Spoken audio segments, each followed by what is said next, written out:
Good evening. Good evening and welcome to New Directors, New Films. My name is Richard Penn, and I'm the Program Director of the Film Society of Lincoln Center. And on behalf of the Film Society and the Department of Film at the Museum of Modern Art, I'd like to welcome you to this, our final screening in this year's 41st New Directors, New Film series. It's remarkable to think back all those years, the number of terrific artists who have passed through this festival, who've gone on to enrich cinema and enrich all our lives. And I think many of you will agree that this year we had a lineup that's extraordinarily promising, with many fine young filmmakers from all over the world giving a very, very strong promise in terms of what I think the cinema in the next 10 years will look like. And indeed, I think it's going to be a very exciting cinema, moving in exciting new directions and ways that many of us never imagined. So it's a wonderful year. We thank you very much for your support. And of course, we thank the support of the films of Kenneth Kuchin, the Junior Associates of the Museum of Modern Art, the New Wave Young Patrons of the Film Society, the New York Times, American Airlines, Stella Artois, Dream New York City, Eastman Kodak, and 42 Below. And we thank also the media sponsorship of New York Magazine. New Directors, as I mentioned, is a co-production between the Museum of Modern Art and the Film Society, and I thank very much my colleagues on the selection committee, Marion Massoni and Gavin Smith from the Film Society, and from the Museum of Modern Art, Lawrence Kardish, Yuta Jensen, and the director of that department, Rajendra Roy. And now please welcome Rajendra Roy.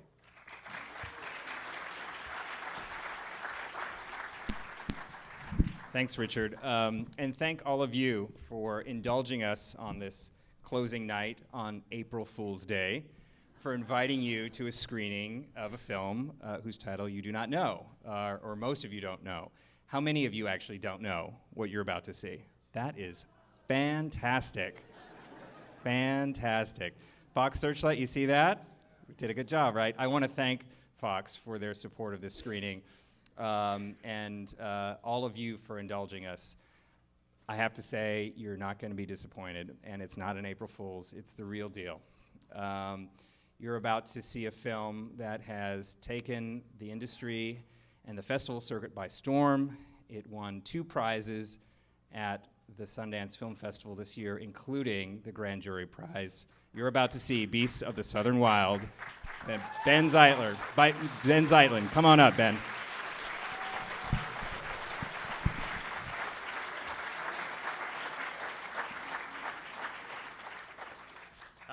Thank you, guys. The last time I was in this theater, I was in a wheelchair over there, and some of you guys were here. You had the Film Society showed my short film, Glory at Sea, and it was probably the most special screening of my life until right now. Dan Janvey, one of the producers of this film, was an usher at this theater at that time, and so this is our home screen. This is our home team. So I'm really, really grateful to the Film Society, to MoMA, and to Fox for making this happen for us. It's a real honor. So enjoy. We'll be back for a Q&A. Stick with us and enjoy. Please welcome back New Director 2012, Benh Zeitlin.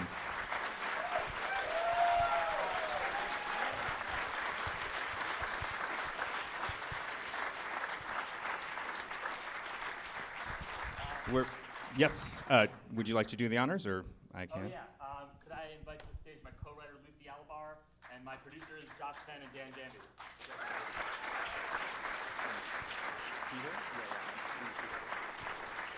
And I'd also love everybody, a lot of people that worked on the film here, if you guys could stand up and just the big family is here, so let's cheer on the rest of us. Big family applause, please. That's you, Phil.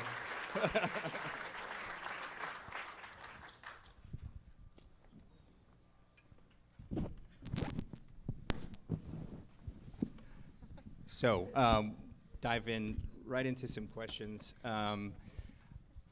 There seems to be a search for safety, or the idea of safety anyway, for your lead character, a lot of the characters in the film. But none of it is in a search towards a place where a lot of us go in contemporary society, which is, you know, the plastic wrap, the the hospital. It's actually, they're running to the safety of mother, the mother figure, Mother Nature, wildness. And in a way, it could be seen as a political rejection of modernity, but it actually feels more spiritual to me. And I'm wondering if that's just me, or was that a conscious kind of thing that you guys took on? No, definitely. Yeah, I mean that's a really good way to put it. It's there was something that I heard a lot in the early stages when I first started making the film. I was driving down to the end of the road, and there's like 5 roads that go to the very bottom of Louisiana when you get below MoMA.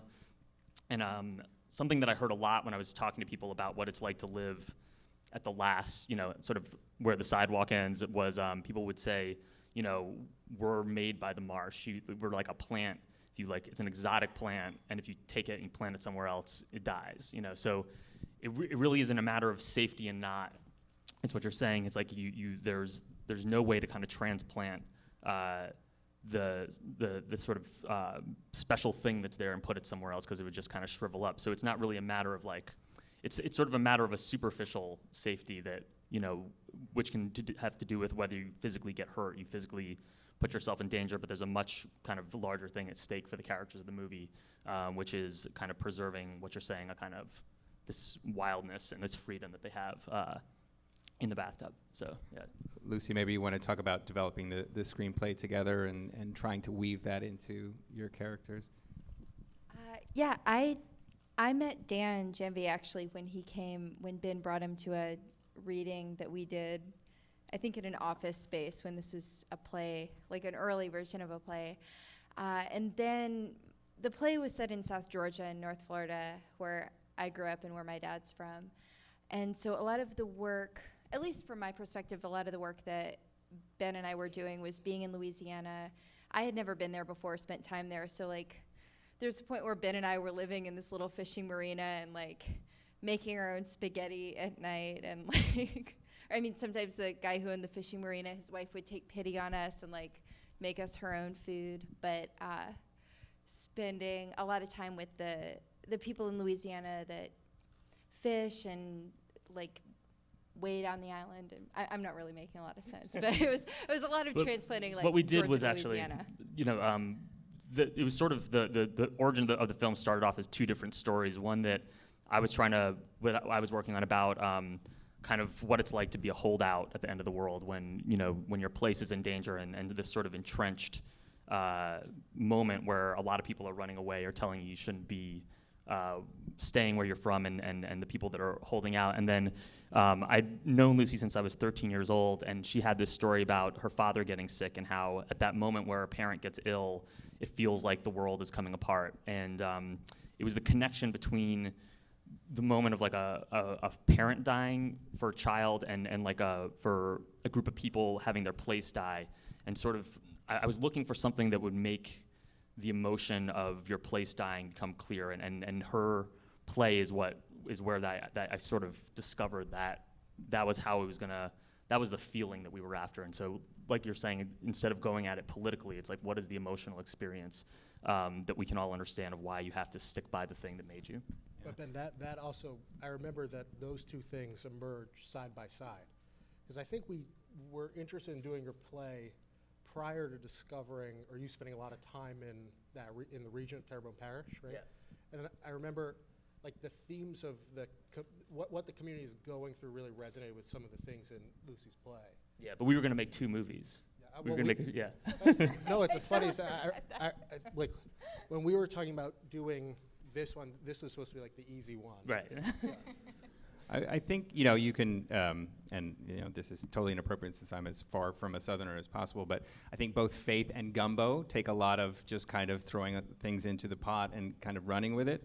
One of the things I'm obviously as director, but also as producers, the leap of faith of casting obviously a completely unknown, and people talk about revelations, but Quvenzhané, she's a miracle. She is just unbelievable. She grabs you in your soul, and she inhabits that character like she was born into it. Talk about finding her and entrusting this vision to her and having her just, in my opinion, explode onto the screen. Yeah, I mean just logistically, like we looked at about 4,000 girls before. It was an 8-month search where we saw so many people, and the moment of finding her, there's a lot of one thing that she really transformed the entire tone of the film, because once we realized the character was going to be this young, I don't think any of us ever imagined that this kind of performance could happen. How young was she when She was 6. Wow. We cast her when she was 5. And she was 5 when we. She was 5 when we first saw her. And originally, Lucy's play is hilarious. It's a comedy, and originally the text of the film was much more comedic, because I think that we felt like there was going to be a little bit of a distance between you and what was happening, and that because she was going to be little and that was going to be its thing. And when she stepped in and played the scene, it was like, we have someone that can actually bring to life what it's like for a 6-year-old to lose their parent and do it on screen, and we can do it genuinely because she had that in her. She had that wisdom and strength, and from that moment when she walked into that audition and we started to feel the scenes like they were really happening and not like a comedy, that was this massive upheaval of the entire process and the entire script. And on the producer's end, was there any doubt that you would find that person, or did you just have to have a leap of faith that somehow it would come together? I mean, in the development, it was we knew we would not make the movie until we found that person. It wasn't like the plan to see 4,000 kids. We knew maybe it would happen in like the 4th audition, and maybe it would happen after 2 years, and we were just the movie wasn't gonna work unless we found the right person. Yeah, we had, from a producing standpoint, we felt it was essential to work with non-professional actors, and our partners at Cinereach also shared that vision. They're here, so hi guys, thank you. But they I think from a conventional wisdom point of view, it's quite unusual to risk a movie this size on non-professionals, but part of the whole mission of the film is that we need to live the adventure of the movie. And you have to have people who have gone through things like this or know what this is.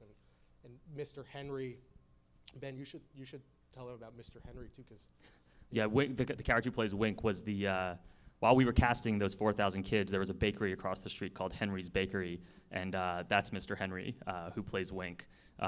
He's not a professional actor? There's no professional actors in the film at all. And I think it's a credit to these guys and to Cinereach and everyone. The way that this film is structured is we packed it was like every chaotic element, every risky choice was basically made, and kind of the way that we thought about it was like, we have like a pre-production is like you have this little animal that you're raising, and it's like a tiger, and you raise it until it's way bigger and stronger and faster than you, and you can't control it at all, and then you just set it loose and you try to chase it, and so everybody that worked on this film, it was like an athletic event. It was like a safari hunt with this running beast that we were trying not to be destroyed by. But that was the idea, That sounds like very bad advice for filmmaking. It's incredibly bad advice, but it's a lot. It's always fun. Yeah. Are you addicted now? Is this how you're going to make your movies? Yeah, that's the movies are secondary. The tiger chase comes first. There you go. I'm going to open it up here to questions. We do have another screening in the film center, so we have limited time here. So I want to give you all a chance to ask questions if you have them. No? Yes, ma'am. Yes.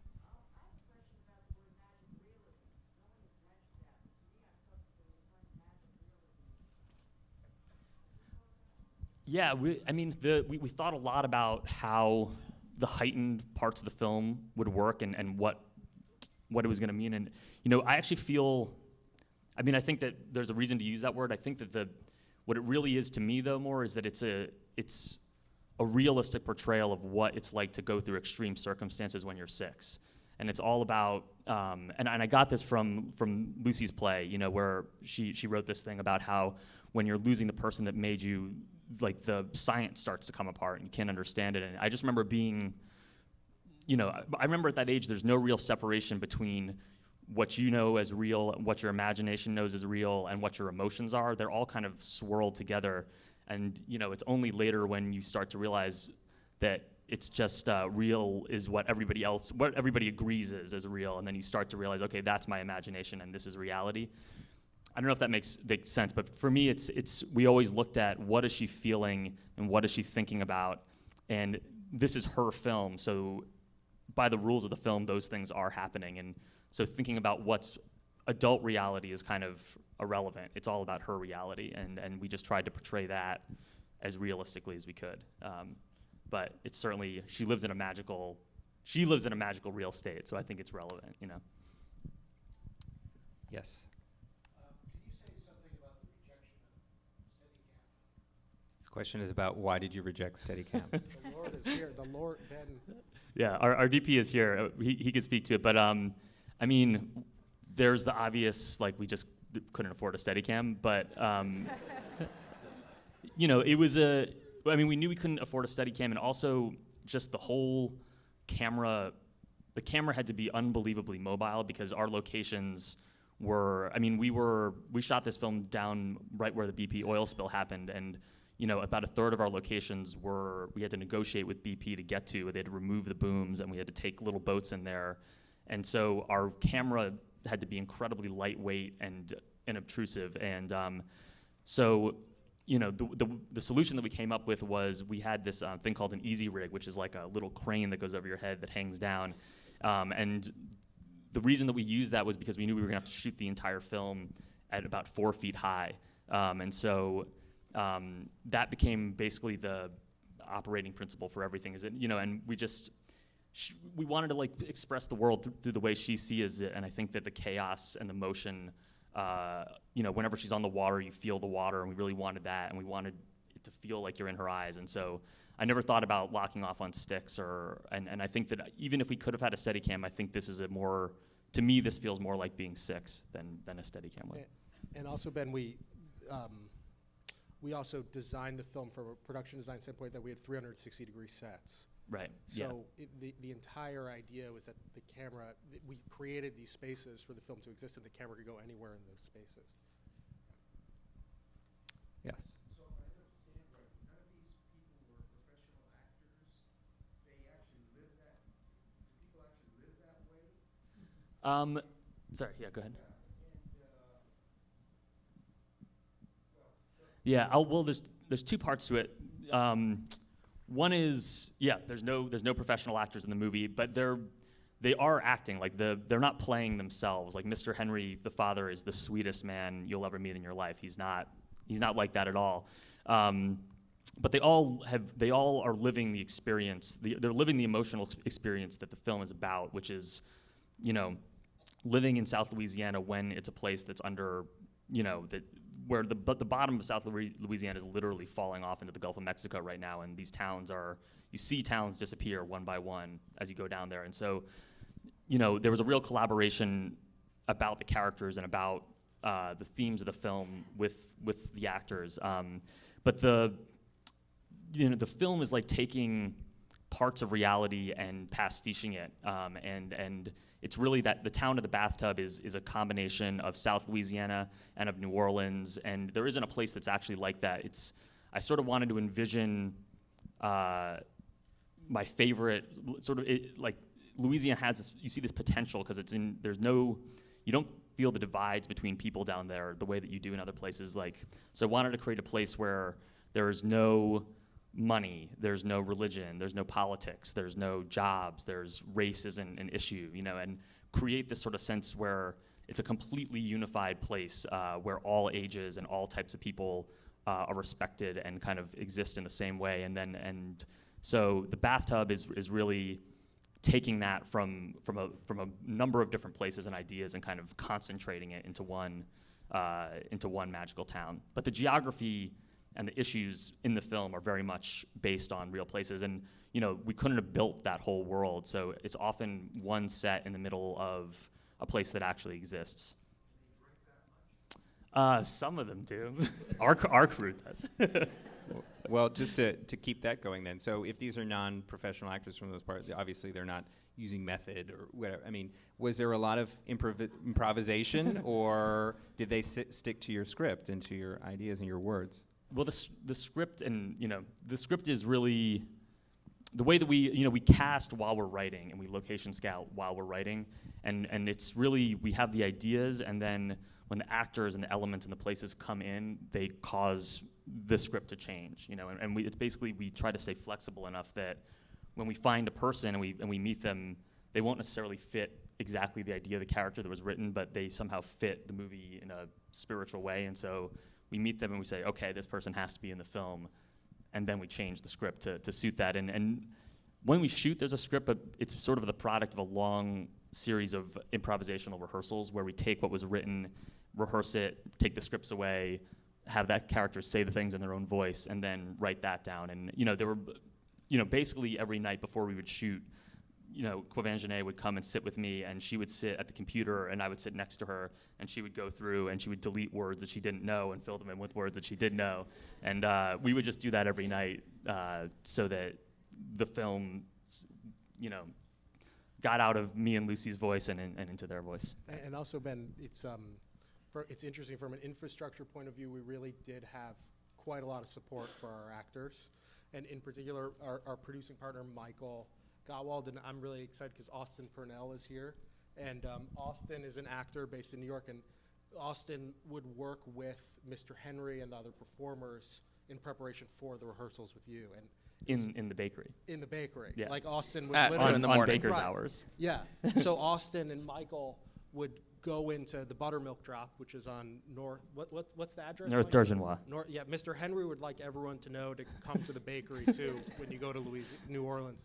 But Austin and Michael would go in at 2:00 in the morning because those are his baking hours. And while he'd be making donuts, they'd work on lines in preparation for rehearsal.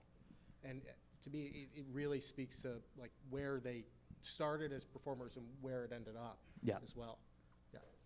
Well, I have to say the whole experience really sounds like magic, and you've created something of magic on screen. So congratulations, and thank you for being our surprise closing night screening.